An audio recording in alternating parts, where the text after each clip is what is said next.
Bawat cookies ay may recipe, pati na rin ang mga tao. Iba-iba ang sangkap, iba-iba ang kwento.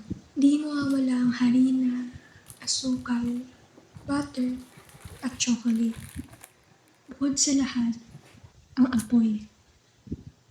Ito ang panahon. Bata pa lamang ako, puno na ako ng mga tanong. At may katanungan na patuloy akong sinusundan. Sino ba ako? At bakit ako nandito? Ito ang unang lasa ng buhay. Kain, laro, hanap kay mama, mangungulit kay papa, at pakikipag-away kay kuya.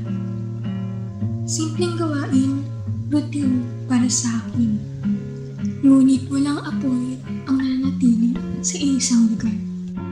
Dito ako natauhan na hindi sapat ang mangarap. Ang sana at ang sayang.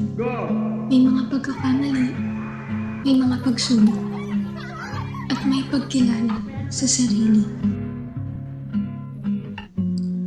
Unti-unti kong nakikilala ang aking sarili sa bawat upos na nauubos.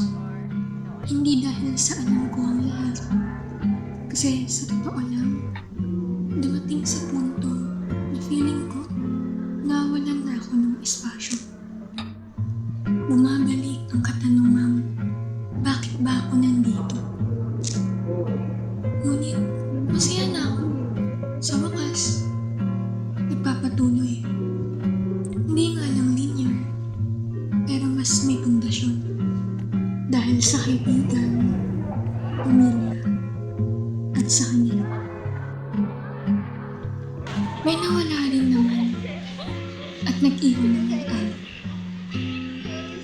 Kasi diba, hindi naman palaging masaya sa buhay mo, nila, at sa akin. Pero napagtanto ko naman na hindi importante kung gaano katagal nakasaya, nakalungkot.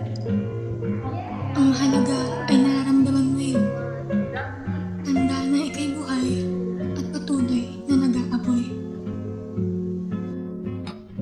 At habang nauubos ang kandila, mas lalo kong nauunawaan na hindi haba ng buhay ang mahalaga, kundi ang liwanag na naiiwan mo.